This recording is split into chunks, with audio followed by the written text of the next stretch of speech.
It looks like it's coming out of his brain. It's not. I know that. I know it's not. I know it's pretend. I know we're acting.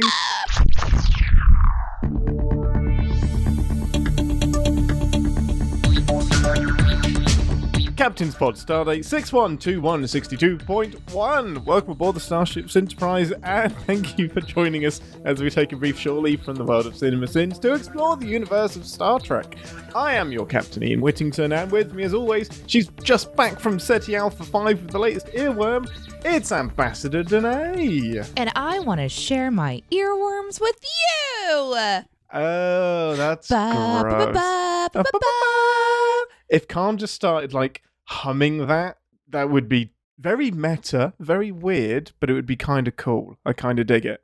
Why would Khan do that? Because SETI Alpha 5 is where Khan was marooned, and Chekhov goes down to the planet with some other person, and these little ear-like things go into their brain and mind control them and turn them into zombies. So yes, your earworms are literal earworms. They're not the musical earworm? That's what I did with the joke, because you did the earworm, but it is an you actual sent me earworm. To Khan's planet in your intro? I didn't. I'm just said you're back. You volunteered. Feel like maybe you work out your angst through what you have done to the ambassador each week. Like if you and I have a problem, we should probably talk about it before the show. And not play it out in Star Trek metaphors. Yeah, you've been banished to the wrong planet. It's really dark because they leave him on a really nice planet with his people and with his soon-to-be wife. And it's like, look, just make a life for yourself here. But then some shit happens and the planet gets knocked out of orbit and it gets turned into a barren wasteland. And then he blames Kirk for that, which is what kicks off the movie. And yeah, that's where this is SETI Alpha 5 comes from, because it's in the wrong orbit. So when Chekhov lands on the planet, he's like, oh, this is SETI Alpha 6. And Khan is like, no, this is SETI Alpha 5. Yeah, which is some bullshit. I can't believe that planet took the exact same spot of the other planet in order for that mix-up to happen. Anyway, Descent Part 2 is what we're watching this week, not The Wrath of Khan. We promised one day to watch The Wrath of Khan, didn't they? Do we? Yeah, absolutely. Are you kidding? Okay. Yeah, for real. No, I'm not kidding. Yeah. Wait, do you not want to? I think we should do the movies from number one, ignoring the motion picture. So starting at The Wrath of Khan onwards. Okay. So do you think Chris would do Wrath of Khan with us? Yeah, for sure. I think that's his favorite. Yeah. Okay, we should definitely do that then. Because I love, if we're going to do a movie, we should definitely try to pull in Chris or Jeremy again. Yeah, for sure. Mm-hmm. And we should do, if we do Nemesis, we should bring in Jonathan, because in fact, all of the TNG films we should do with Jonathan, because he hates TNG. I don't know why he doesn't like fun, but he just doesn't. It's really sad. Can you tell that my voice is super deep today? It sounds a little bit deeper. Yeah. I guess I should tell you that I overslept, and this is the first time I've spoken all day long. That explains so much. I'm like when you get sick and it's really low, and so or gravelly, and you have I feel like I have that super cool, sexy movie voice whenever I have that gravelly morning thing that I'm in that register now. And so if I really pushed it, I could kind of go down a little lower. Yeah. That's the radio voice that you want. And it also explains the squirrels that are nesting in your hair, and the birds that are currently cleaning up everything around the house for you. Listen, first of all, thank you for exposing my unbrushed hair to the podcast audience. Second, the squirrels are adorable. The live audience hopefully won't see this insane hair, because while I watch the show, I'm planning on brushing my hair. No, leave it. You think I should just leave this abomination on my head? We're already live, so it's fine. We're not live! The look of panic on your face. That's amazing. Anyway, besides that, how excited are you for Descent Part 2? Oh, is that what we're doing today? Your predictions from last week. Is this the death of Lore? I think so. Is the TV show Picard trying to call back to a decision that he made with Hugh in Part 2? So does this link to the Reclamation Project? Does he set Hugh on a path? I haven't seen Hugh yet, so this is like a rogue group. Maybe Hugh will come into this and be like, "This isn't what we're about. We're Better Borg." Better Borg, the Best Buy Better Borg. That's if the Borg assimilated a Best Buy. Best Borg, Better Borg. Is this the start of the Reclamation Project? So that we see in Picard season 1. I don't think this is the start of it, but I feel like we're watching a group that is somehow part of the reclamation project. Interesting. Cool. And if not, then we're watching some that are going to be annihilated because they're the wrong kind of rogue group. And so they're going to just nip this in the butt. Yeah, and just be done with them. In the bud? Well, it's in the butt, but... It's so, in the bud. It's bud. It's in the bud. It's nip in the bud because it's supposed to be plant-related. Yeah. Yeah, exactly. But I always say butt. Yeah. Oops. Because you're a butt. Maybe Deanna can help with the Borg stepping away from Law and do like some Betazoid mind tricks. That was your last prediction. Well, why else would you send Deanna Troi down to the planet? Because you can't cut her out of every episode. Rude. As much as they try. Rude. I do think like this episode's going to be also potentially Data getting his emotion chip. Interesting. Because if they take out Lore, then maybe they can take the chip that was meant for him out of Lore and give it to Data.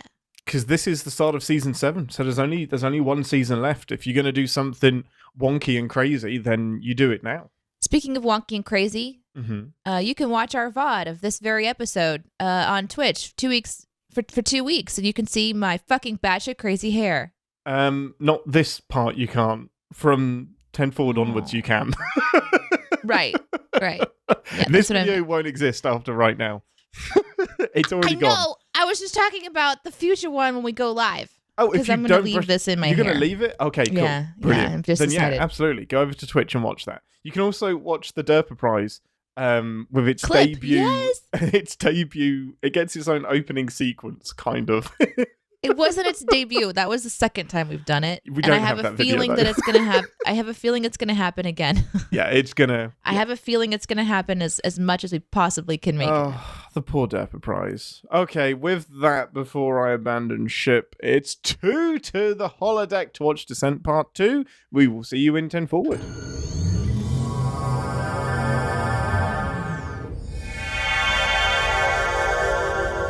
Welcome to 10 Forward, the part of the show where we grab a drink or something from the replicator and share our immediate thoughts and feelings on the episode we just watched together. Most important question first. What would you like from the replicator that is not necessarily a beverage, but also can be? Right. Well, I'm just going to go for the emotion chip. Wait. I'd like to replicate the emotion chip out of the No. What? This is my first time to not talk about something to drink. And the very first time I do the new rules, you say I can't? Yeah, no, you're not allowed emotions. You've made it a amount of years without emotions. What makes you think you need them now? I mean, doesn't mean I'm going to use it. I just want it. You just want it so no one else can have it? Or, the potential of emotions is there one day. If you really need to unleash on someone. That's right. I want to display it on the mantle. Yeah. In all of its little chip glory. Amazing. Well, lots of chips in this episode, actually. Lots of chips. Lots of chips. Mm-hmm.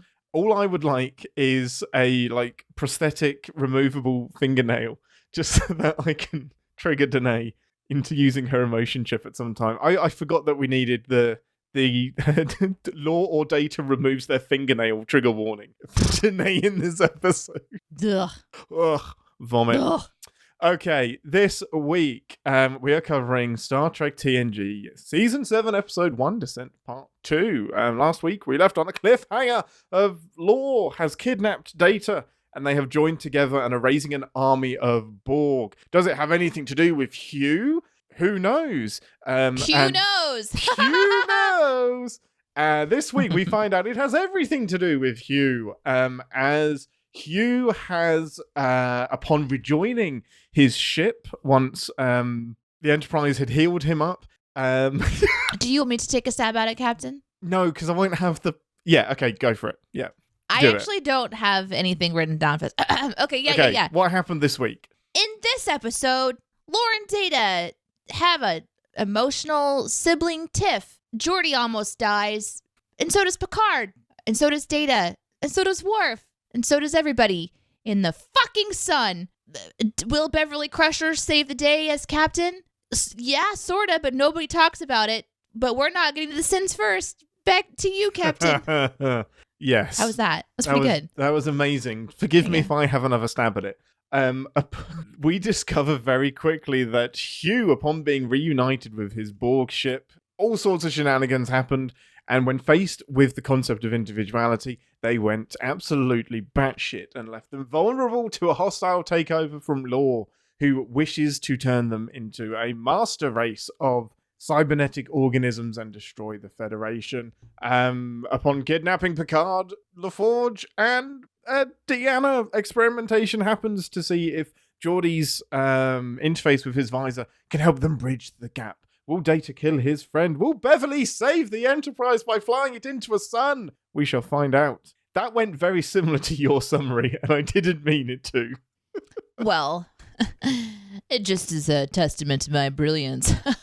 Well, quite. And upon that brilliance, what are your thoughts and feelings about this episode and conclusion to the two parts? Well, I think I predicted a lot about this one. What did you think? Yeah, no, you predicted most of it. I mean, Law doesn't exactly die, but it's fairly conclusive that he's been deactivated and is going to be disassembled. I mean, you took a shot.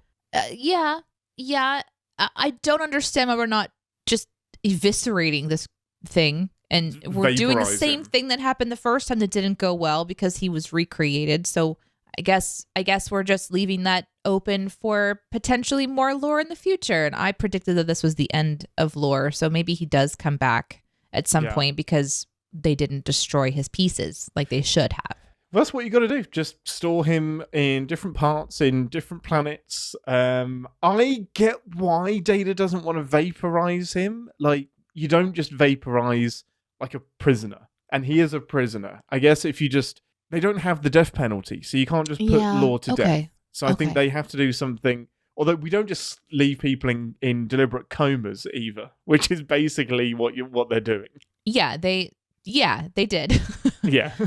They have removed his ability to defend himself in court. So yeah, exactly. They've just pickled him completely. Can you imagine, man?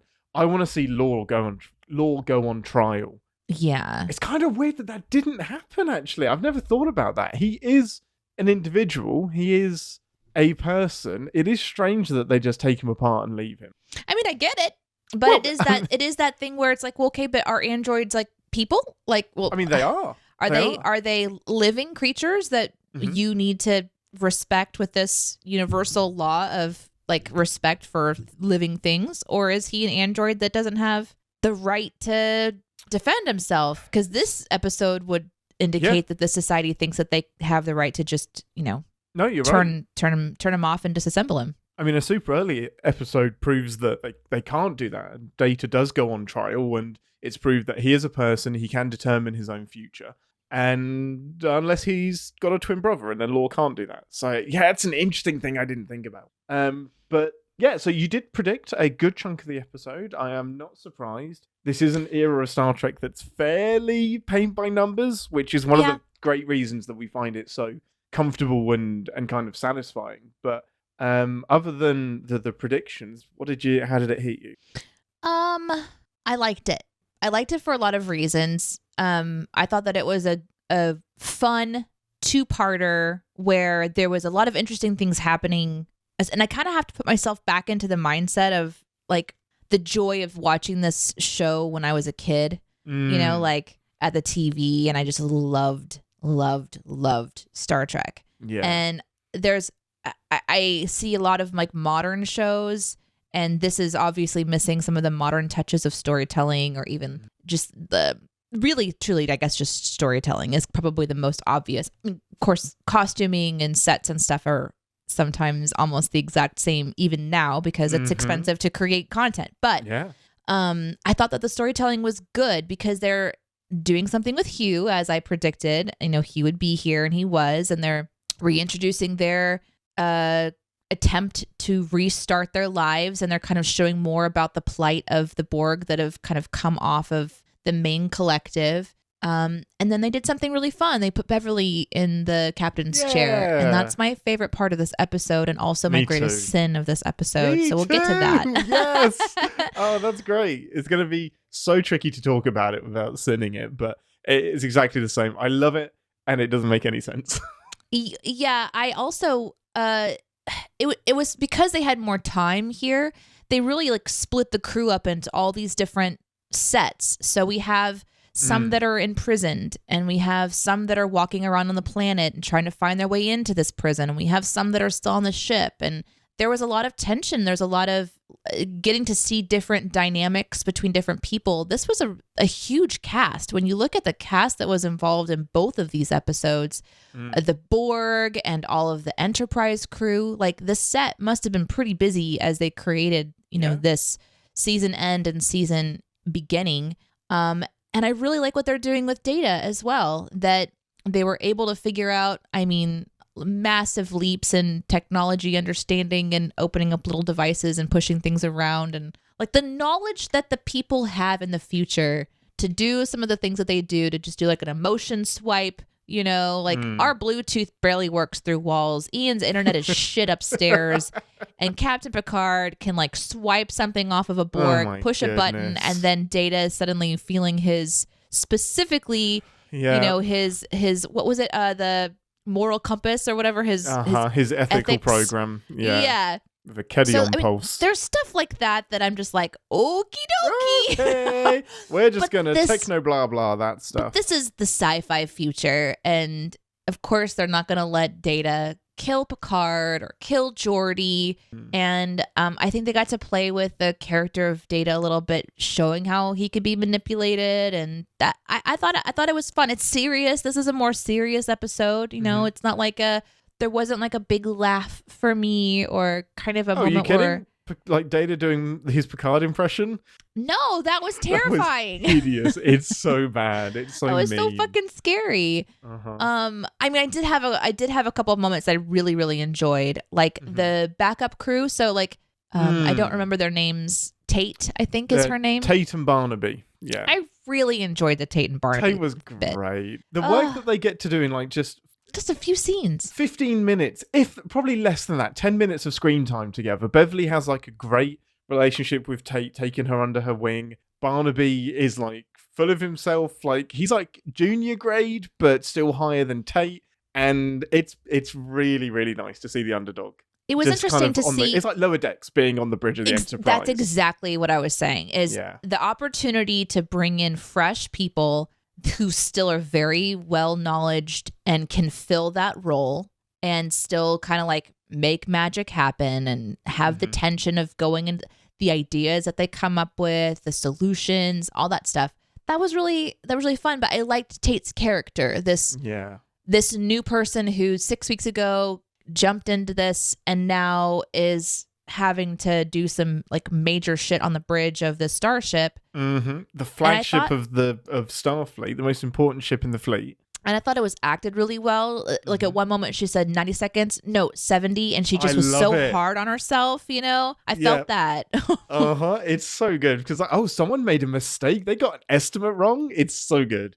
Yeah. So I thought that they played around with the dynamic of the people that would be existing on the crew, which sometimes it's really insular. Like it's just the same people, obviously, and that's who we want to see. Yeah. So when they do introduce other crew members, it's interesting to watch how the writers justify that decision to bring in new people. And this was an opportunity to do that, and I really enjoyed it. Yeah, no, I totally think overall agree. I liked it. What about you? Like, so you've watched this how many times? Millions of times. I can't see it objectively. I really like this episode. I like it as a two-parter, mainly because it's one of the very, very few times that Picard has to deal with the consequence of like his actions. Like at the end of Borg, they make the decision to leave Hugh with his people. They wipe his memory, but Beverly says, I can't be certain that I've wiped his memory entirely. And Picard is like, well, hopefully he will transmit some of the individuality and hopefully that will help. Like, there's a lot of hopefullys there. And here's the consequence. It actually wrecked this Borg community. The Borg severed them and said, fuck that, we ain't dealing with them. And they were left to fend for themselves, and they murdered each other. They turned themselves off. They starved. And then when a society is at its lowest and people are panicked, one confident person with a direction comes in, and it doesn't even matter what that direction is. As long as they have a big voice and confidence, some people will follow them, and even the best of people will follow them because they're providing some certainty, some safety, and some security. And they don't even ask, okay, so what's the end goal here? What's going to happen? And it's such a, once again, Star Trek holding up a brilliant mirror to society and what can happen in the real world when you have these very charismatic people prey on people that are at their very, very lowest. Yeah. I love it. I love it for doing that. And then it was also brave because at the end, there's this sort of moment when I wondered if Picard was going to step in and really give some more framework for their society, but instead they step back out and trust that they're going to figure it out. But it's a little bit scary in a way because they're on this planet now. Their ship has been destroyed. So I don't think that they have a plan really. Let's just hope it was only the bad Borg that were on that ship. It was their people that were still kind of had been taken off. So they have no way, apparently, until they create it to get off of this space. So thankfully they can breathe the atmosphere. And they can build up a new society here on this planet and start over again, essentially. And could Starfleet give them some framework, some food, something? This is the beautiful thing about Lower Decks, is that I think the Second Contact team then follow up and will probably come in. But we, like, spoilers, we don't know what happens between now and when we see Hugh in Picard, season 1. So there is, I'm sure there's comics and books and whatnot, but... That was one of my questions. So we don't see Hugh again until Picard? Next time we see Hugh is Picard. Oh, shit. So all we know is that he has... Eventually... loses his Borg parts, gets turned back into a human... We don't know. Man, what a story. Are there books and stuff that can kind of show that? Yes. Okay. However, they're not canon. Oh, gotcha. Okay. So it's more like fun fan fiction style. So it's really weird. The books are different. They're a separate universe, essentially. So they are officially licensed by Paramount, CBS. They are official Star Trek novels, but they are not in the Star Trek TV movie canon. So they are a separate universe. Yeah. So it's kind of like a what if kind of thing. This is one possible route that things could have taken. That's cool. That's a great story. It's an interesting story. There's a lot missing there than canon-wise that I think it would be... when you think about like how much Star Trek writers can pull from, it's a lot. Like it's such a rich storytelling space. It must be so hard to not follow up on all of the other episodes and just make an entire show. And I guess that's almost what Lower Decks is. But make an entire show just calling back to the loose ends. You can have an entire series just based on like Star Trek loose ends. Yeah.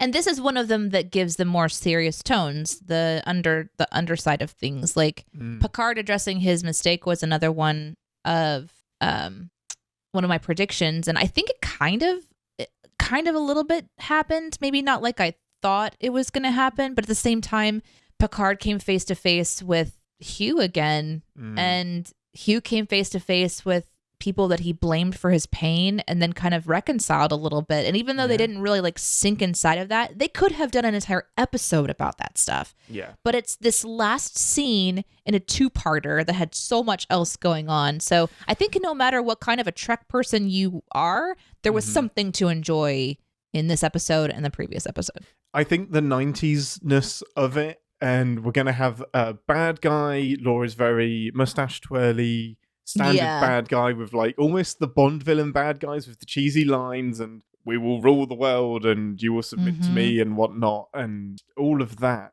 gets so much focus, and the Hugh stuff, which is the heart of the story, gets disserviced a little bit. So I think if that was made today, we would focus way more on Hugh and this uprising from below to topple everybody more than we would on the like they pack in so much. We've got Data torturing Geordi, Beverly rescuing the Enterprise, then Hugh, Riker and Worf finding everyone, Law and Data interacting, Law and the other Borg interacting, and him, how he quashes rebellion. There is so freaking much that they're trying to do. There's like the rebellion, and then there's the sub-rebellion with Hugh's crew.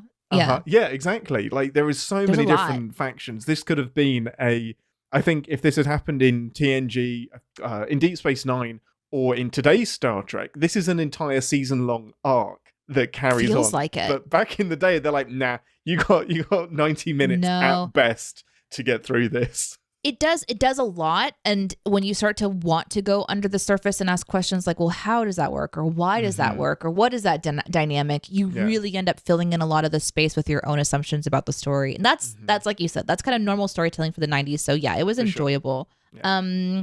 Was there? Do you want to go like through our highlight parts, or what? Are you have more thoughts that you want to share? Yeah, no. No, definitely go through the highlights. Let's do Beverly. This could have easily been like Beverly or Deanna that was like kind of on the ship and doing this stuff. But for some reason, I love that it's Beverly. Me I too. love that she's taken charge and she is a commander. She has taken. In fact, that's why it isn't Deanna, because Deanna hasn't technically qualified the command program thing yet. That happens in season 7. So Beverly is technically the only one qualified to do it. But I just love it. She does like the mothering, nurturing. She has her like fierce science background. She has her confidence, and she just has a different presence on the bridge that Riker or Picard has. Like even the way she sits in the chair, the way she carries herself around the bridge and gets her hands dirty. I love how much of her personality goes into the way she commands the Enterprise. I love it. Yeah, I really I love Beverly in general. For many reasons. I think her character is really interesting. I think maybe even I was more interested in her after the Beverly fucks a candle episode. Yeah, makes sense.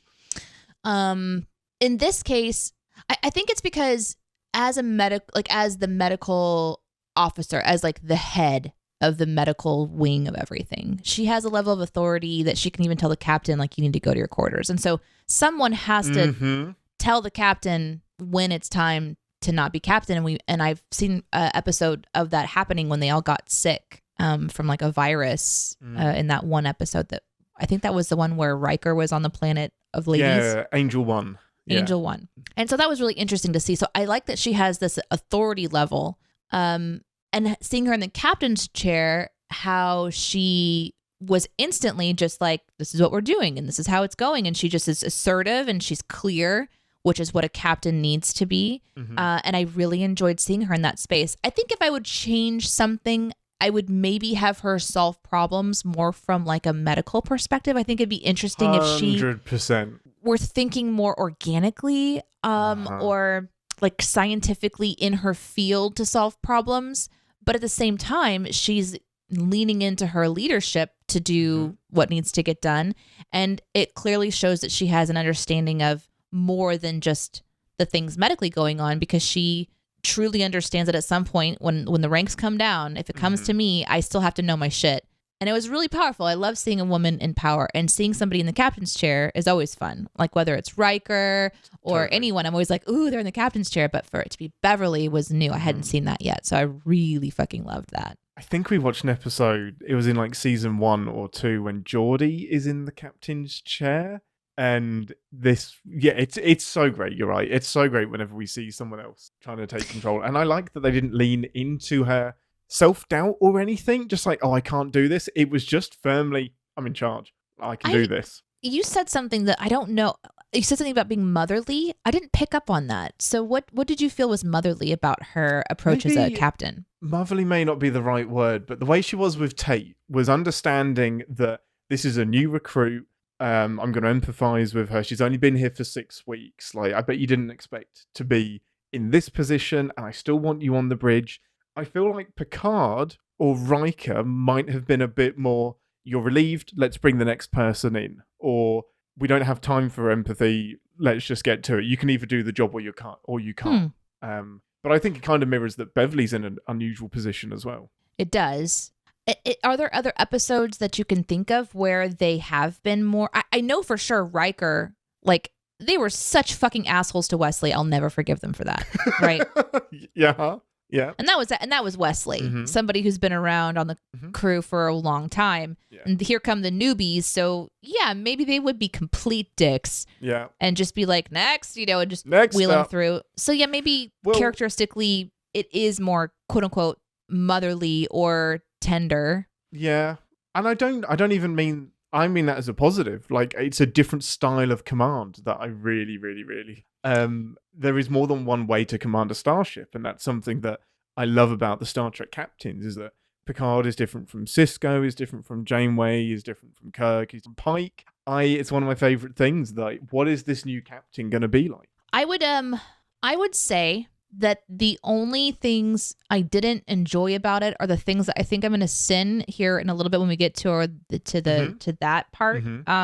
But even when she was doing things that are batshit fucking crazy, I liked that she just did it with confidence. I mean, she was confidently leading everyone to their death, and that is a trait, of a leader. Because you know what? Wi-Fi can send our logs better than anyone else can. Yeah, I don't think that was Picard's concern.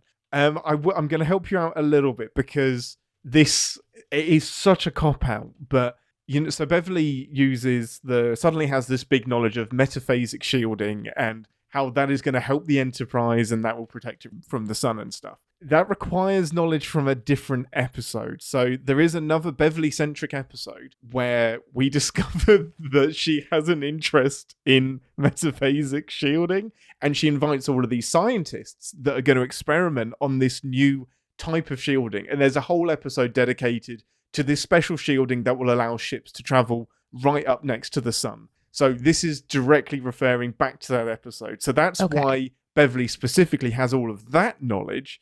But it's still, even that in and of itself is like, you are a medical, do you know how much medicine you have to brush up on and how much studying it takes to be a doctor? You don't also have time to study physics. You have so many different species you have to know and research and just constantly studying. I doubt you would be also looking up metaphasic shielding, but...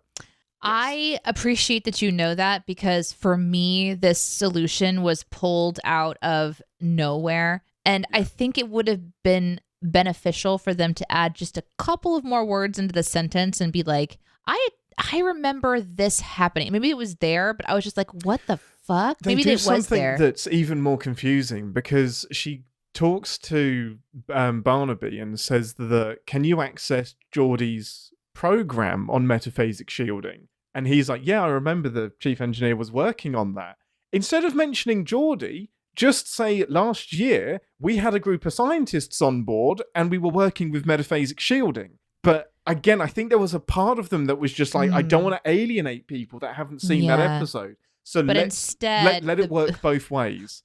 Instead, I'm like, this is dumb. Yeah. But we'll get to that, I suppose. That actually helps me to kind of know maybe my sins are a little bit unfounded, but it's still, I would still sin it because that episode it's referring to is plucked out of fucking nowhere. Like, why would Beverly be invested in this shielding? Just because you're referencing that doesn't mean the thing you're referencing made sense. It's a leap regardless. What is fun is that Barnaby is played by the same actor that plays one of the scientists in that episode.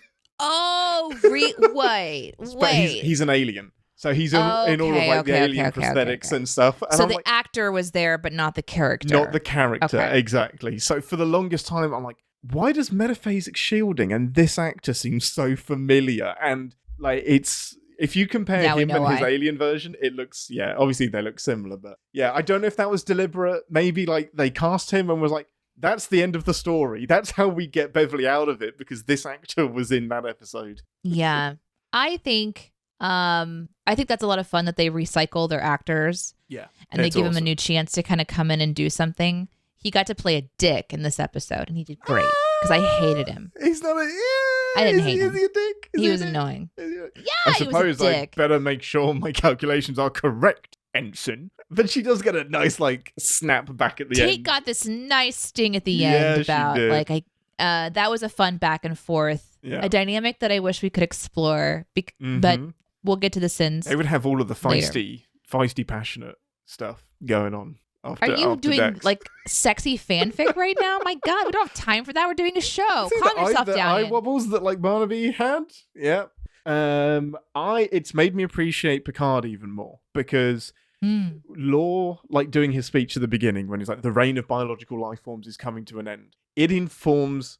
Obviously, I don't think they were meaning to do this back then because they don't really explore this cybernetic uprising thing much more until we get to Picard 30 years later. But it's so important in Picard that everyone is terrified of that now. Of exactly what Lore is saying in this episode is what everyone is scared of during Picard. And this mistrust of artificial life and AI and androids is way, way more on everyone's radar. And it's cool to see the seeds of it starting here. Well, what a great episode. Anything else that you can think of?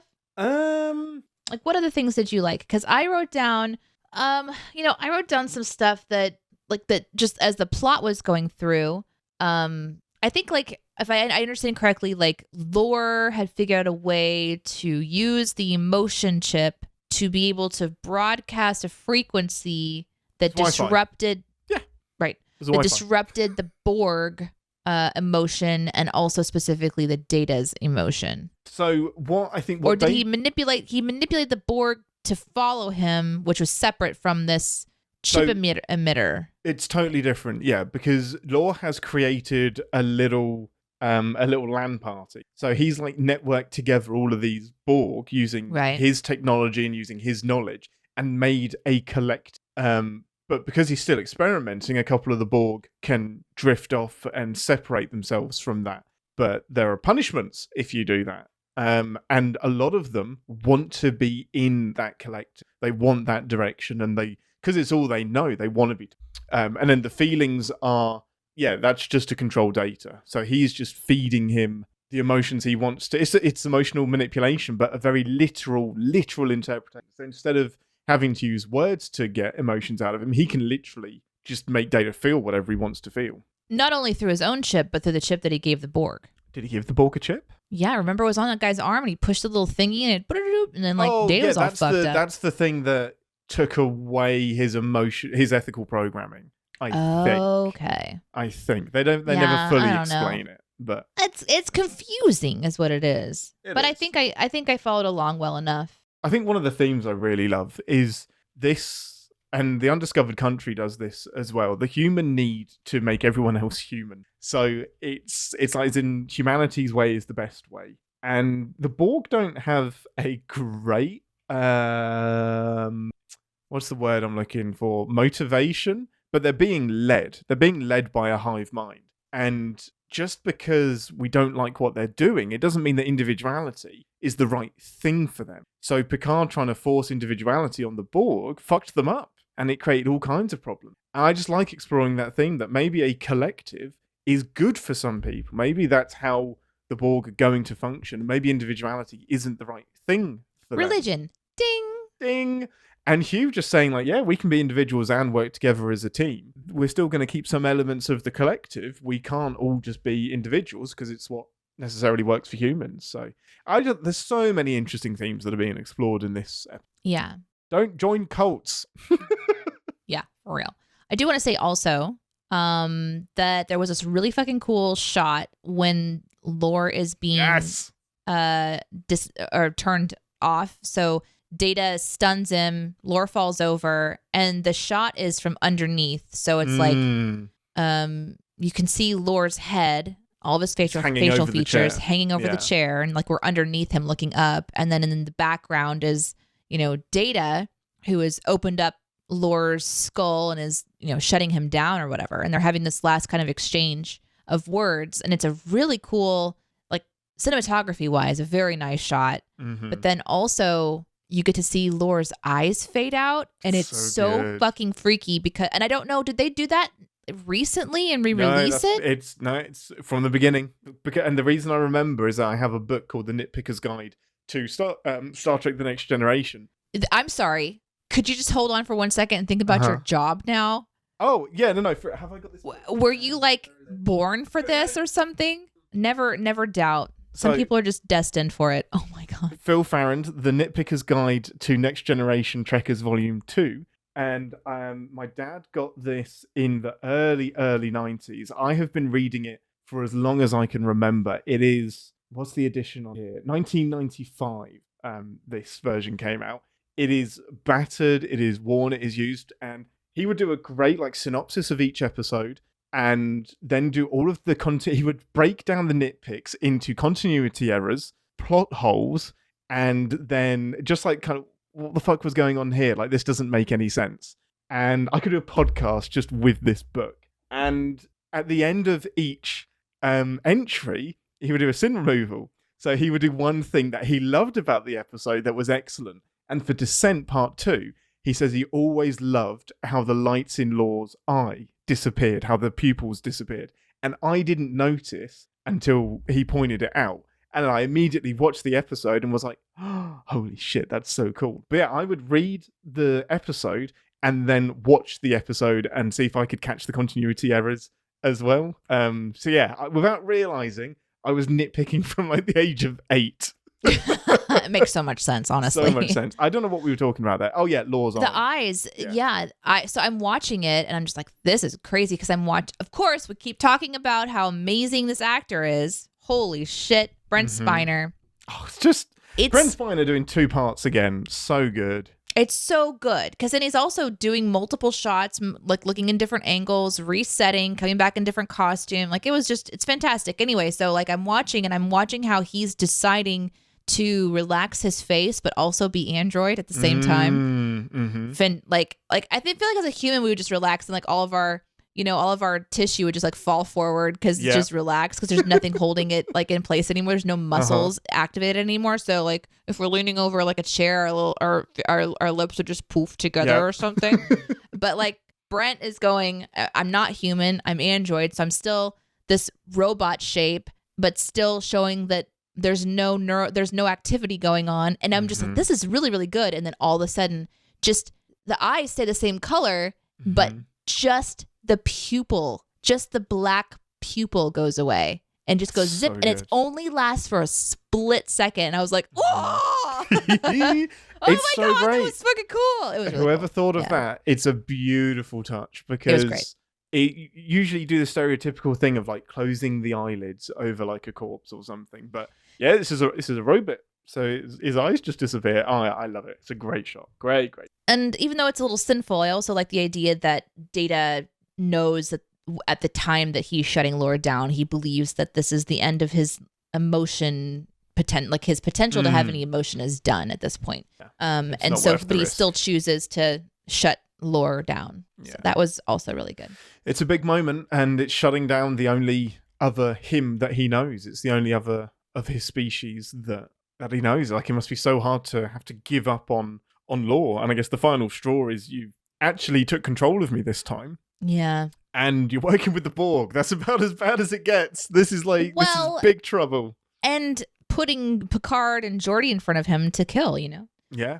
There was a cool shootout in this one as well. Like Lore sort of like buying time before he shuts off Data's emotion, which distracts Data and then turns to shoot, but Data gets there first. That was kind of a cool shootout. Quick draw. I love that. I do want to know how Riker and Worf knew which Borg they were shooting, because some of them were Hugh's Borg and some of them were Law's Borg. So and it's not like they were wearing different clothes or something. Yeah. No, they're all pretty much Borg.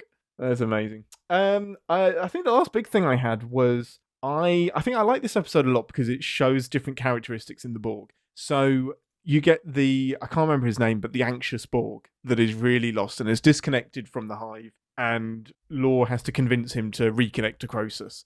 And he's just like this little puppy Borg that's just like scared and doesn't know what to do, and is just like not your stereotypical scary monster. Humanizing the Borg is a double-edged sword because it can take away some of their scariness. The more you understand something, the less scary it is, but it's hard to resist that wanting to dive in more and just make them more than just the robots that kill everyone. And if you're going to do it, this is a good way to do it, where you show that Lore had been experimenting with these living beings, and to show, I mean, it was, there's some disturbing stuff to think about in this episode, and certainly seeing the Borg lobotomized, essentially, that's their life now. That's such a creepy shot. The two that are on the floor just twitching about, and and they're still alive, and so if you're going to try to humanize the Borg, using Lore to do it is a really interesting kind of moment to bring that next round of story kind of up, because we've got this horrible group of like bad guys, the Borg, and humanizing them or making them, and I say humanize, but like making them us be empathetic towards them is probably the better way to say that. Yeah, it's tricky to do, and I think that scene of the Borg being confused and having to let other voices back into his mind again showed individuality on that level. And then, of course, just them wanting to fight back against something and not be manipulated to the point that they were just parts to be experimented on. Yeah. So I thought that they did a good job. I think so as well. And it kind of puts Law on like in the top trumps thing of like who would win, Law versus the Borg. It's Law because he has less morals. Like he doesn't give any shits. Yeah, he doesn't. He's a scary goal is slightly guy. different. He's really scary. Yeah, I love it. Love it, love it, love it, love it, love it. Well, do you have anything else? My last thought was, oh my goodness, the wires that come out of Geordi's head creeped me the fuck out as a kid. Like the little spaghetti that comes out of his forehead just gave me the wigs. Oh, it still does today.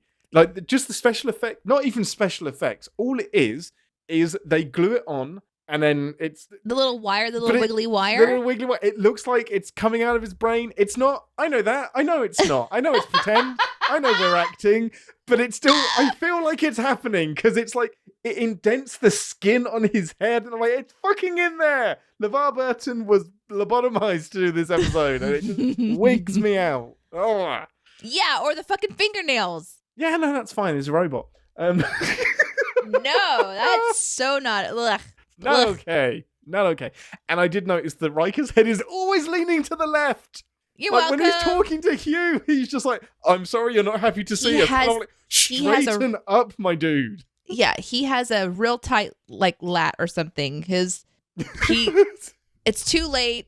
He's actually hopefully he has massage therapists and maybe some PT. Yeah, maybe seeing a doctor or something. Days. Like Beverly just like whenever Beverly sees him, just like kind of cracks his neck. It's like, right, what were you here for? Amazing. Anything else before we move on? Nope. I think I'm ready to sin the shit out of this episode. Let's do it. Okay, with that, it's time to head to engineering for ReSInstance's Futile. Battle stations, everyone. Warning. Warp core collapse in 10 seconds. This is the part of the show where we re-engage our sin brains and remind ourselves that no TV shows without sin, even our beloved Star Trek. Kick us off, Ambassador. Man. Red alert.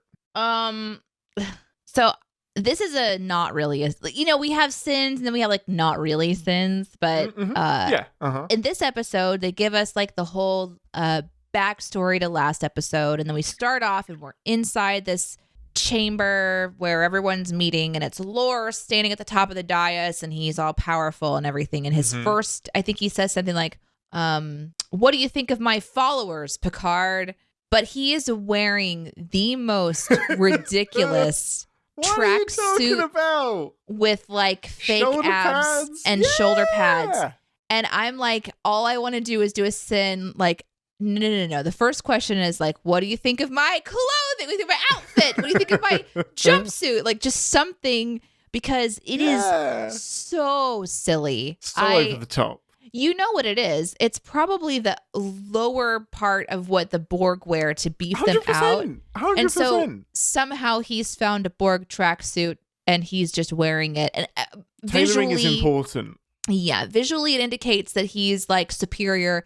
Visually it's great. Like I absolutely appreciate the costuming, but to me it looks like you know how when you watch a superhero show and they're wearing their superhero costume and they just like the costume is what shows their muscles because it's just built into their costume. Yeah, Superman. The Superman abs. Yeah. This was that for Lore. It works for me because he's evil.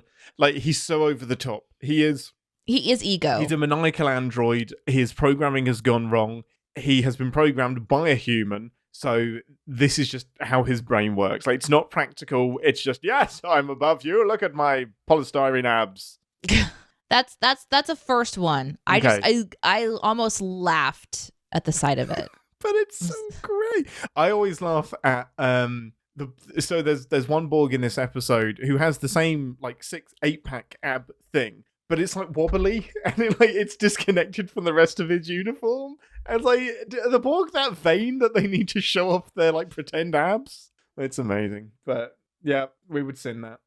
My biggest sin, and this is a genuine sin for the episode, is man, does Lore historically have some outstandingly phenomenal, stellar good luck. Like, he bumps into the crystal snowflake, who, like, brings him to deliverance. He bumps into the Pack-Leds, who he then cons into stealing their ship. And now, there is the only abandoned Borg ship in the galaxy that we know of. He just so happens to bump into them when they're most in need of help, and, subjugates them and creates a little cult of law. The people he bumps into is so freaking lucky for one man. Yep, 100%. Lore's adventure, convenient lore adventure is convenient. Like, yep. Yeah, you're not or wrong bumps about into that. something that he needs. Cliche. Yeah. I think I would send, my next one would be Riker and Worf getting captured by the Borg. I just feel by the like right Borg. The right Borg, yes, of course. But I feel like they're not in deeply wooded area and it's daylight. How do they not see that they are within 6 footsteps? Especially Worf. He's a hunter. Borg. Yeah. Worf is a hunter. It was ridiculous. It's to move the plot along. I know that. You know that. But it's like, oh, no, a Borg in these sparse trees. I would... Like these clunky individuals that go, you can literally hear the gyros moving. Yeah. When they are stationary, let alone when they're walking. Every time that they blink, it's like, yeah. Get some oil. It's amazing. This could be applied to so many episodes, but maybe this would be a cliche sin. Maybe it would just be once again, we're sinning this. But it's the fact that anything on the Enterprise has to be done manually when it comes to security. So when the Enterprise is in orbit and the Borg ship arrives, Beverly says, like, on my mark, raise the shields. We'll do this at the last possible second because we need to beam up as many people as possible. And she's like, 3, 2, 1, mark. And then Tate is like, okay, shields up, then a torpedo fires. The reason you know that the ship is going to be fired upon is because the Enterprise is telling you that. So if the Enterprise can tell the humans, which then allows the humans to make the decision to raise the shields, then as soon as like that weapon powers up, transporters off, shields up. There should not be a human that has to say shields up. I'm saying that should be automated. The ship should know, I'm in danger, stop transporting, shields up. Like, don't leave that down to 3, 2, 1 mark. Like, no human error. What if Tate fumbled and didn't press the right button? Like, this ship is... I'm just saying, I've been reading this book since I was 8 years old. I'm just saying, this book here, it's a good book. It tells you shit. I can't get my computer to stop logging me out of things. Like, I just wouldn't trust humans to work the Enterprise in a life or death situation when the computer is there to help. Yeah. It's a big one for me. I hear that. You're very passionate about it. I would sin the moment when they say they're preparing to fire and then within a 1/10 of a second they're hit. So what you meant to say was they have already fired and it's coming at us. And incoming. Now, yeah. Because there was but again, we're at the end of it where they're just like moving the plot along. Like they're just clipping through. So that's one of my biggest sins is how quickly we get wrapped up in this episode all at the same time. It's like, get rid of the Borg ship. Get rid of the Borg. Who's here? Data's here. Law's gone. Beam them up. Get them out of here. We're fine. Like, they wrap this stuff up so quick. But we know they're trying to do a lot. Let's dig into Beverly, because we love seeing her on the bridge. We love to see it. We love seeing the new crew. There is still no reason for the entire crew to be down on the planet. The chief medical officer should, in theory, not also have all of the... Like, the first line she says is, we've got to find a way to break through the electromagnetic scanning field things. I was like, she's not qualified to know that. Like, I get the cross-training must be outstanding, and she must have to do insane. A certain amount of hours of command training and engineering training. Yeah. But my goodness, she's like... It's as if she's been doing this all the time, and maybe one of the doctors also doubles up. But the chief medical officer... She has her own staff. She has so many responsibilities. She's writing papers. She used to be the head of Starfleet Medical. Like, there is so much shit going on in her career. You trust her with it, though. You trust her. I trust her because it's the story. But I'm kind of like... I trust her. No, I do completely trust her. But it is I don't trust her. That was a lie. I trust her. I trust her. No. She flew into the fucking sun, Ian. Well, there's that other episode in season 6 with the metaphasic shielding that explains that. Yeah, we talked about that. Okay. But yeah, it's a lot, and linked to that is Tate is like looking after security. the more senior security officer comes in. Tate's about to leave, and Beverly just say, "No, Tate, I need a science officer." I'm like, "What? You're cross-trained as well? So what are you? Are you tactical? Are you science? What? Why are you suddenly jumping into the science station? You've only been here for 6 weeks." Is she really the most qualified science? What about the person that's been on the Enterprise for 4 years, waiting to get back to their seat, and Tate's just like, "Nah, it's mine now. Fuck you." Nah, you're fun. I like your attitude. I think the sin would be thinking that humans have this much space in their brains for information. Exactly. We do not have enough RAM to know all of that at all. No, we do not. It's definitely the biggest sin, but it's one of those sins that I wouldn't change. I wouldn't have it any other way. I think I would probably sin. Like, I was going to sin something. I don't know that I would anymore because of our conversation about this whole phasic thing existing before this episode. But there's this moment when she's like, "Well, I have a student thesis." Tate's like, "I have a student thesis about how if we fire into the sun, it'll make a flare. And if we aim it the right way, then that flare will take out the Borg ship." By the way, Enterprise flying in the sun looked fucking cool. Forgot to mention that earlier. That is beautiful. Looked so fucking cool. So pretty. I love that we're seeing something unique like this. And then we're seeing the sun flare and we're seeing a Borg ship blow up. But we're just like, I have this student thesis about it. I happened to study the sun or whatever when I was in school. Of course she did. Tactical school.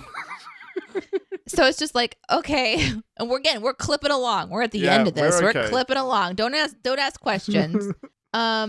And they're sitting in the sun having this conversation, but they're sitting in the sun based on another theory that's only barely been put into practice already. And now they're like, "Well, we can't just do things without them having been done." I'm like, "You're literally sitting in the sun based on another experiment." So you're so up your own ass about this. The plot chooses what moments it's like, "Oh, this is a really scary." The first potential thing that's kind of a theory is going to work. But the second one, while you're inside the first one, that's the one you should be worried about. You can only believe in one impossible thing before breakfast. That number 2 is it's just too far. It's unbelievable. Got to raise those stakes. What I love about that moment is that they went to so much effort thinking that we needed to know that Tate learnt about this at school, like her thesis, as if they hadn't said that we wouldn't believe it. I was like, no, she could have an inside knowledge of how like a Romulan cloaking device works and use that to escape, and I would have bought that just as much. The thesis didn't sell anything to me here, guys. This is all MacGuffin to get you out of the to get out of here. It's like, sometimes when I cook and the pan is hot and I throw water on it, it spouts up. So we're by a hot sun, so let's throw some water something in there and see if something spouts up. Like, I could come up with that. At the minute, I believe that all of you people are intelligent beyond belief. I don't need to know that this was your thesis. It actually annoys me more because I'm like, what if it hadn't been her thesis? Does that mean she doesn't come up with the idea and they're fucked? Potentially. Or if Beverly hadn't attended that one random thing about phasic, shields or whatever. Then what happens? They come up with something else, which would have been fine. This was a fun one. I would also sin that moment though when the Beverly sets the new course and Tate's like, "Sir, that heading takes us directly into the sun." Dun dun dun. And damn it, you heard me, Tate. I want the sin to be like, "Well, yeah, we all know that," because it's so ridiculous. Oh dear, drama. So I would want to send something like, when in these shows the character says, "Do this heading," and then the person that's doing their job tells us, the dumb people at home, why that's important. There's just this sort of like dialogue that's directed to us. Yeah, absolutely. And I'd probably want to send that if I could somehow. I think so. Yeah. I got 2 problems with the prisoner situation. Go for it. No, 3 problems with the prisoner situation.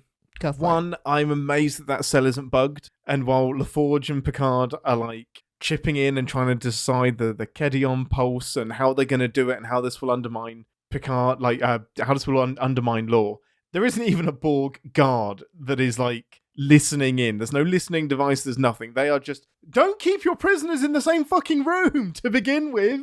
Like, stop doing that. It's such a cliche. Yeah. Yep. Should I carry on with my prison sins? Yeah. My next do one. Do a 1, 2, 3 punch. I can't believe that the Borg, who has the galaxy's knowledge in his brain, hasn't heard of the old sick prisoner joke or like maneuver where the prisoner pretends to be sick. The guard comes in and they get knocked out because they're really sick. I'm like, they're like little babies. Little baby Borg that just fell for their drink. And then in that moment, Picard just happens to reach out and grab the one chip that's needed to reset That's my data. third sin. I'm like, you eyeballed that shit? You're like, oh yeah, this nondescript plate looks like a transponder fluxer. Of course it is. Are we supposed to believe that it's because he used to be Borg? They don't say that. I think that's a reach. I think that anything he grabbed from... the fact that it's removable is the sin. Like, the fact that it isn't built into his brain, the fact that it is a part that can be easily removed without damaging it and then reprogrammed is all of the convenience. But it's fun. That's my 1, 2, 3 punch for the prison situation. Mm-hmm. I like it. I think, just on quick glance, I don't have a ton more, but one thing I hate, I think maybe the biggest sin for me, the more I think about it, the biggest sin for me is that this episode doesn't circle back to Beverly as captain and give... Oh, like a handoff or like a well done Beverly or... Yeah, she's essentially critical in saving the entire crew from potential death. Mm-hmm, I mean, I think the idea in her mind was I have to go back because the Borg are there. So they probably would have been able to like message her and be like, hey, we took care of ourselves. She really didn't do anything, did she? Like, besides getting people off of the planet, Beverly's actions didn't do much more. I guess she destroyed all the Borg from coming down. She rescued the ship. I mean, she rescued the people. Like, there's 1,000 people that she's rescued. Like, her mission was beam up as many people as you can, get the Enterprise back to Federation space. She actually disobeyed her orders. She disobeyed the order, but then also when she disobeyed, it didn't directly impact the solution on the planet because Worf Worf and Riker used Hughes and crew to get back in, and they were already solving the problem from the inside. So she didn't actually give the crew any buff to what they were doing. She was just closer by when they would have pinged her to come back and get them. Yeah, she was the rescue team and had to figure out how to rescue them. So she doesn't know what's going on. She's just trying to figure out a way to get everybody off of the planet. And the Borg ship is the obstacle. So the Borg ship, so she destroys the Borg ship. Mm-hmm. That's good. Okay.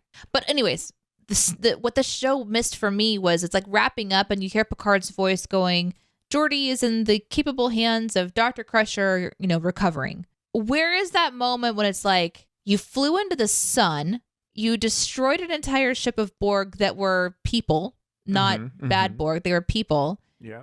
Didn't actually influence the team at all, but kind of like, good job, Beverly. Like you did a great job. Maybe no, that's I don't her job. know. You don't need to be complimented for the job that you're supposed to be doing. Okay. That's satisfaction in and of itself. Okay, all right. I've just realized that this book doesn't contain season 7. So it's a different book. No. It has Descent.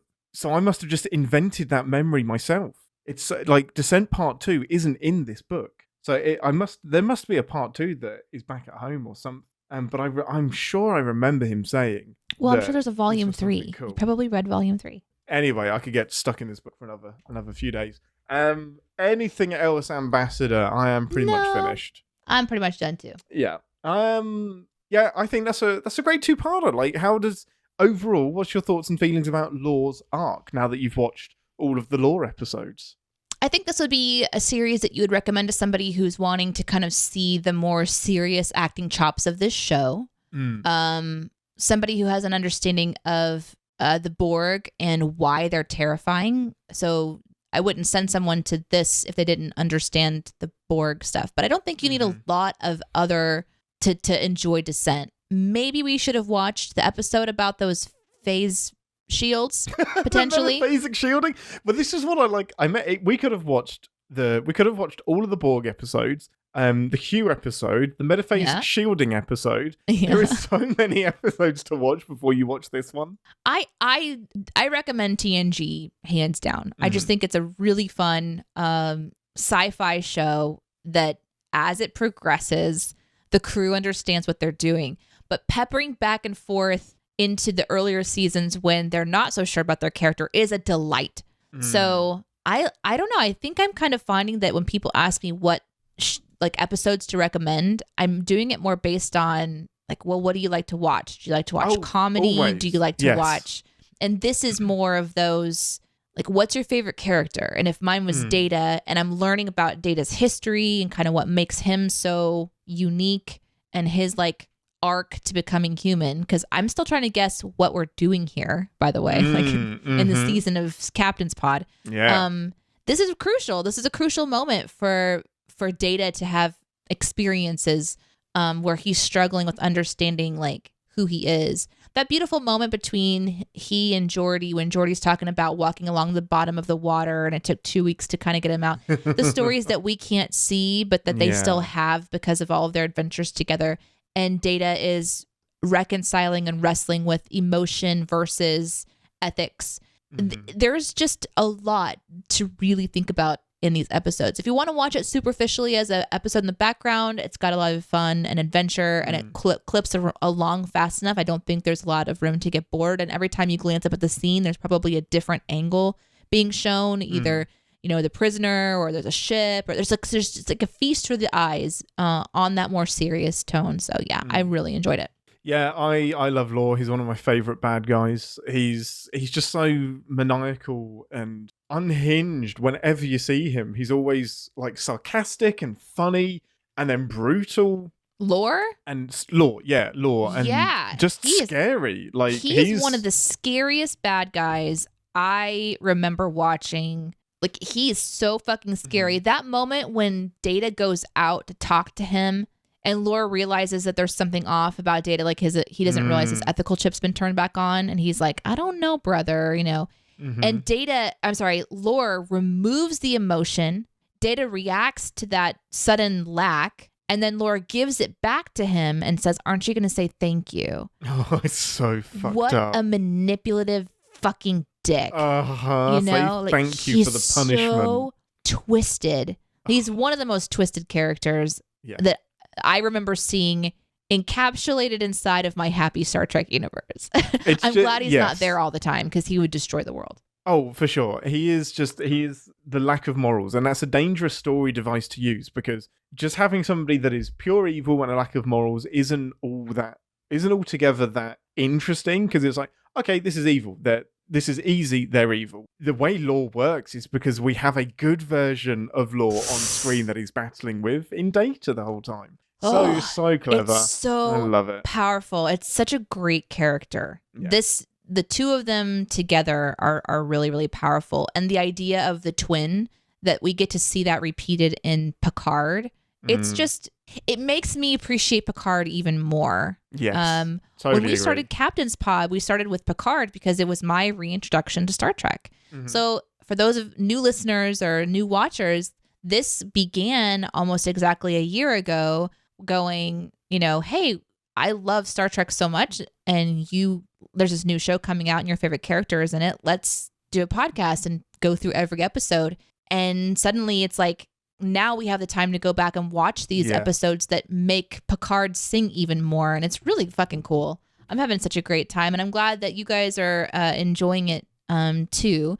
Thank you for all of your 5-star reviews and your on iTunes. We just actually came back across those recently, and we get comments from people who don't even watch Star Trek. They just like listening to us talk about Star Trek, and we just have such a fun fan base of people, and we're really, really grateful for you to download the podcast every single week and join us if you can for the live tapings on Fridays. And I don't know, it's just like, it feels like as somebody who enjoyed Star Trek so much when I was younger, to not only find another thing I really actually enjoy watching, but to find another group of fans that I overlap a shared joy with is not something I've really experienced like this before. And it's addictive. It's why I come to the microphone every week. Yeah, it's super thanks. fun. Thank you, Captain. You're welcome. I'm happy to do it. Couldn't do it without the lovely crew of the Enterprise, everyone listening at home and watching on YouTube and Twitch as well. We love you people so much. And that leads quite nicely onto, as this episode lands in 2 days, on Thursday, the 22nd of December, will be our 1 year anniversary of our first episode coming up. So just as a little mini celebration, we'll be live on YouTube and Twitch at about 12 o'clock Central to play some video games and just have a chat and connect with you guys. So if you can come and join us the 22nd of December, that would be really, really fun. Yeah.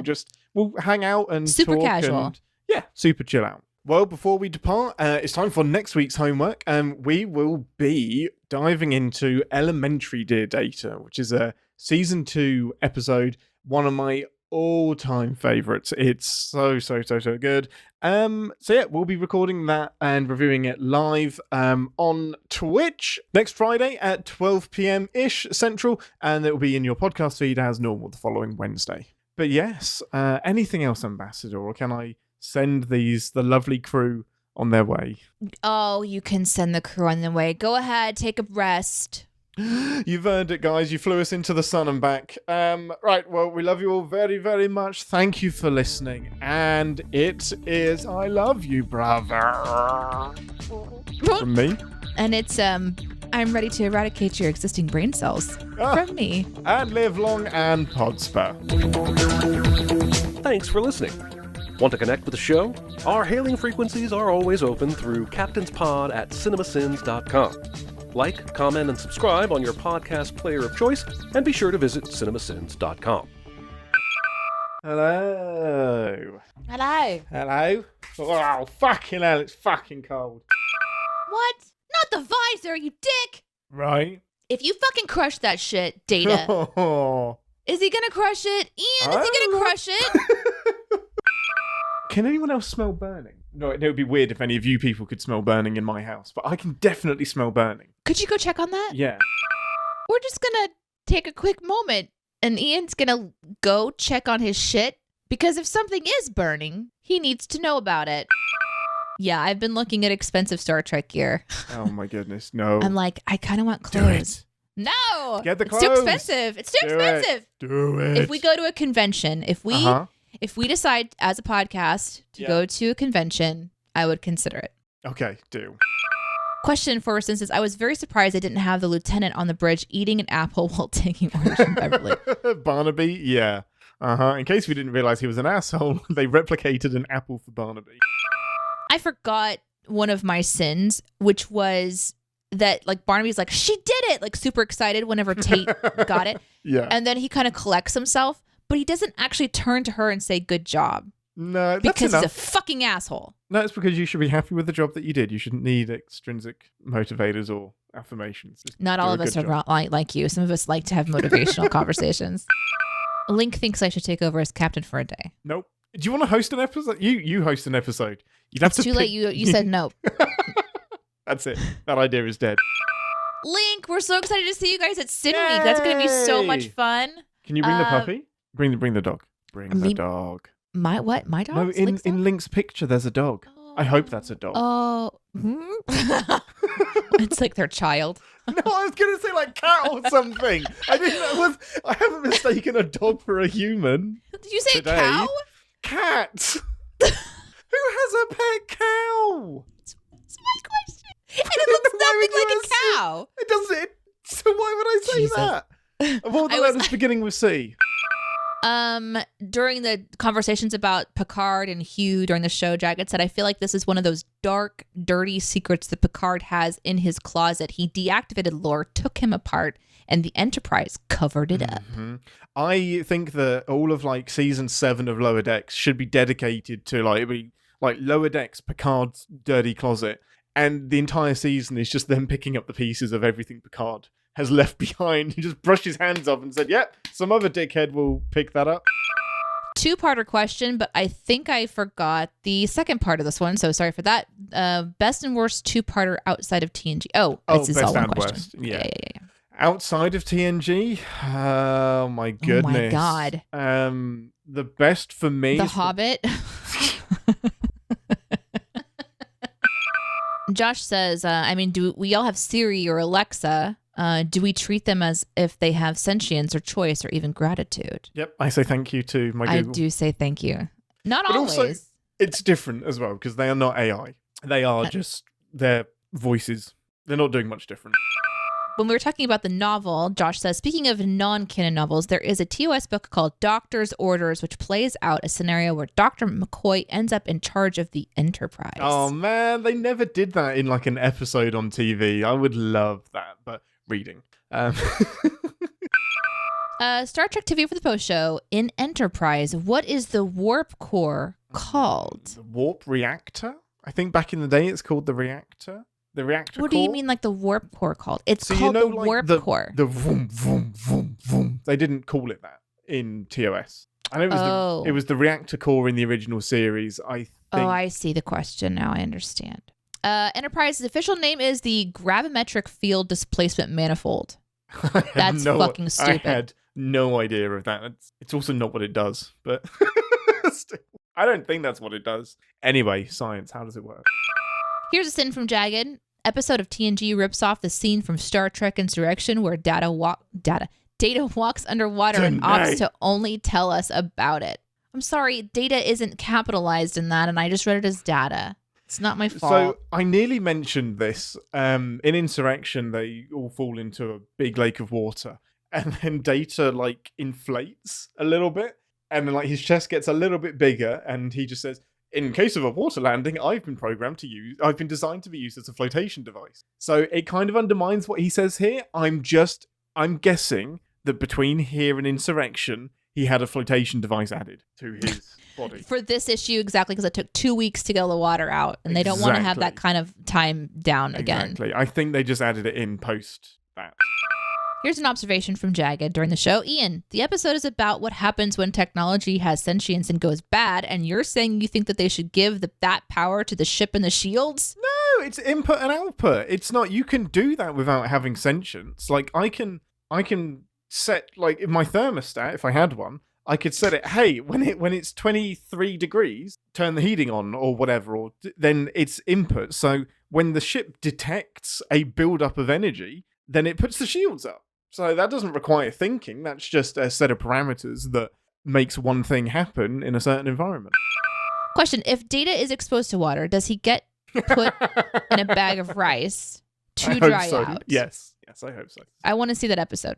Where it's like you go in and he's in a tub just filled with rice, like having spa days. So we've got like the little cucumbers over his eyes. It's amazing.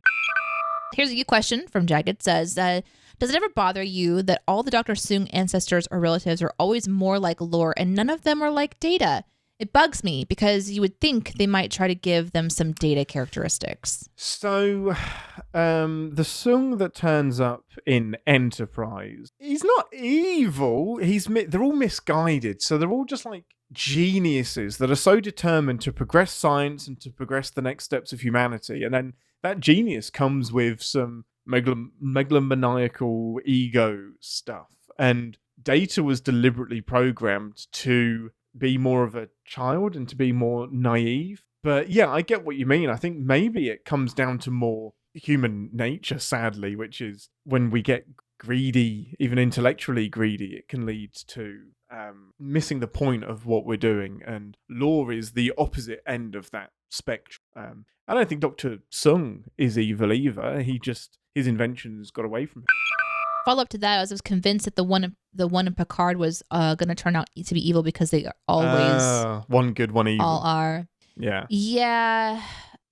I kind of was too, but spoiler on that one. We only really have one, so they're not gonna. Nope.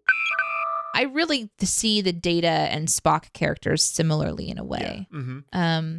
But the curiosity for me about the Vulcan is that they work to repress as part of their, way of life. And someone like Data just doesn't even have the ability to do it until a program is created. There is a great episode that I don't know that we'll get to, but Spock and Data actually meet and they talk to each other. And because Spock is half human, Data asks the question, like, it's fascinating to me that my goal is to be human, and you rejected that as a choice. Like, you decided to be completely Vulcan and reject your emotions, whereas I've been searching for them my whole life. And they have this great interaction. It's so good. Man, I don't want to cry. All right, moving on. Steve Not Reeves says, would you guys watch some TOS episodes before season 2 of Strange New Worlds come out? Man, if I knew ahead of time what they were going to be referencing, this is the only downside to Strange New Worlds. And it's not a downside at all. It's the fact that I don't know what's going to happen. So I don't know what knowledge to give to Deneé, because Balance of Terror would have been an excellent episode to watch ahead of the finale of Strange New Worlds. So we'll definitely watch Balance of Terror and see if she remembers some of like the similarities and the dramatic eyes on Spock when the Romulans are revealed. Yeah, I don't know if we're going to get a chance before February. Especially not all of it. Like, we couldn't go through everything. No. But picking out some key fun episodes. Yeah, I would definitely like to.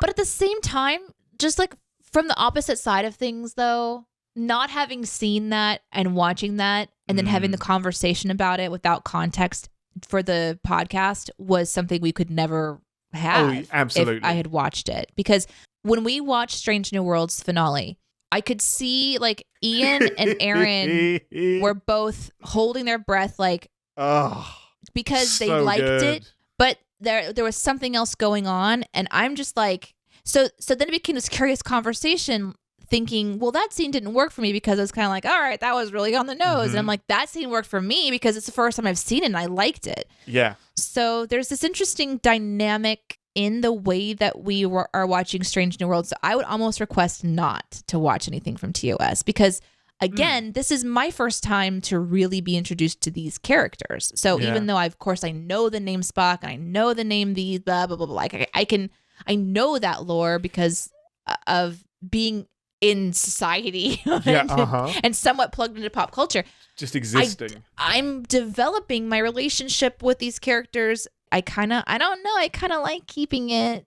I think I hadn't thought of that. That's a really valid point because you're going to have the experience of knowing this crew of the Enterprise better and more than the Captain Kirk crew of the Enterprise. And it may even be spoilery because we're skipping 7 years into the future to see stuff that hasn't happened for Strange New Worlds yet. So I really actually love the idea of you just staying in Strange New Worlds as this is your first, the original Enterprise crew, and just being embedded in that. Like that is your Enterprise crew. I was an expert food hider. Did you have like a favorite place? Well, my favorite one was that I had to eat my peas, and I didn't want to finish my peas. And they didn't really care about mashed potatoes as much. So I watched my parents and waited until they weren't looking, and I was creating the well in my potatoes for my, I'm assuming gravy is what they thought that I was doing. And then as they weren't looking, I would just drop one in and like barely cover it so that the well would just slowly fill up. So inside the well of potatoes was just this like archaeological dig of just mashed potatoes. So they were expertly hid them. They were escapees. Oh my God. Hello.